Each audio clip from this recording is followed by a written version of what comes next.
Qu'est-ce que la psychologie? En général, quand quelqu'un pose cette question, surtout à un psychologue, il pose en fait deux questions bien différentes. D'abord, il pose la question de quoi s'occupe la psychologie. Mais je ne pense pas que ce soit ça l'interrogation la plus importante et celle qui le préoccupe vraiment. J'ai l'impression que quand on pose la question qu'est-ce que la psychologie, on pose automatiquement cet autre plus fondamental qui est est-ce que la psychologie est une science? C'est une banalité que ce que je viens de dire, mais je crois tout de même que c'est assez important. C'est assez important parce que il est de notoriété publique que le statut scientifique de la psychologie, d'abord n'est pas très bien établi, et ensuite n'est pas clair du tout.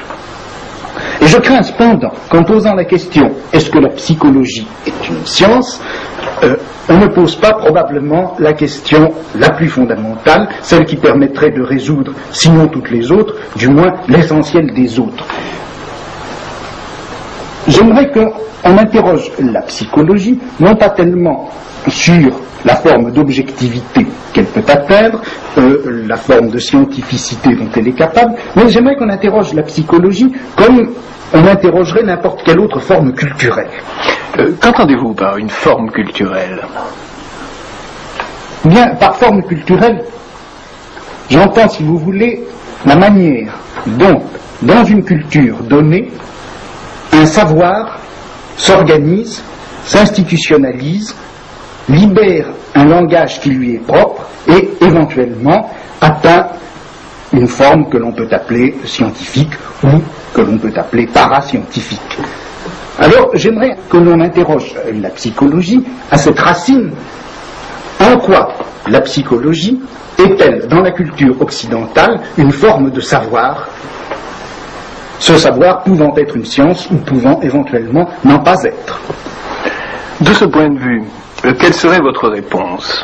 Eh bien, je crois que la psychologie appartient à une certaine forme culturelle qui s'est constituée dans le monde occidental, peut-être dans le courant du XIXe siècle, et cette forme culturelle, tout en apparaissant à ce moment-là, ne date pas absolument, entièrement du XIXe siècle. Il est évident que la forme culturelle que la psychologie a instaurée s'inscrit à son tour dans l'histoire de bien d'autres formes culturelles. Je pense par exemple à ce qu'a pu être la confession pendant tous les siècles chrétiens. Je pense également à ce qu'a pu être la littérature ou le théâtre, à ce qu'ont pu être aussi ces institutions qu'ont été au cours du Moyen-Âge, au XVIe siècle encore, les cours d'amour, les salons, etc.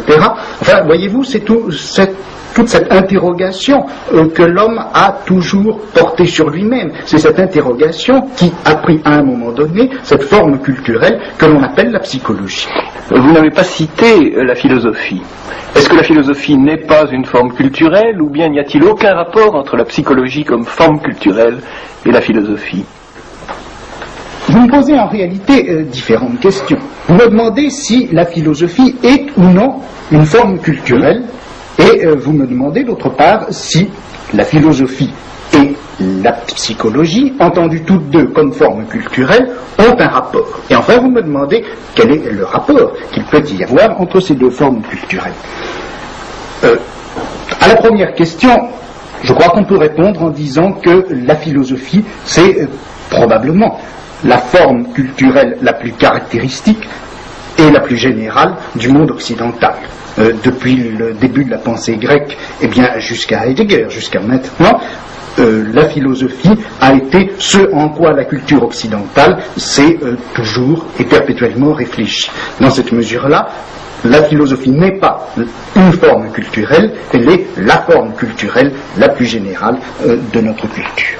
Maintenant, à la question y a-t-il des rapports entre la forme culturelle qu'est la philosophie et la forme culturelle qu'est la psychologie? À cette question-là, que pourrait-on répondre? On peut répondre de deux façons. On peut répondre que la psychologie n'a fait en quelque sorte que reprendre dans un style enfin positif et enfin scientifique toute une série de questions qui avaient hanté, qui avaient animé la philosophie au cours des siècles précédents, et que la psychologie, en traitant enfin de la conduite et du comportement, n'a pas fait autre chose que de démystifier d'une part et rendre positif de l'autre des notions comme celle d'âme par exemple, ou comme celle de pensée, etc. Dans cette mesure-là, la psychologie apparaîtrait comme purement et simplement la reprise scientifique de ce qui jusqu'à présent avait été aliéné et obscur à soi-même sous la forme de la philosophie. Et dans cette mesure-là, la psychologie apparaît très bien comme la forme culturelle dans laquelle l'homme occidental s'interroge lui-même. Et la psychologie, ça serait le rapport fondamental de l'homme à soi dans une culture comme la nôtre. Maintenant, il y a une autre réponse. Il y a une autre réponse possible, et c'est cette autre réponse, bien sûr, que je préfère. Ça consisterait à dire que la philosophie étant la forme culturelle la plus universelle dans laquelle l'Occident s'est réfléchi, il s'est produit à un moment donné, dans cette forme culturelle et dans cette interrogation qu'elle autorisait, il s'est produit un événement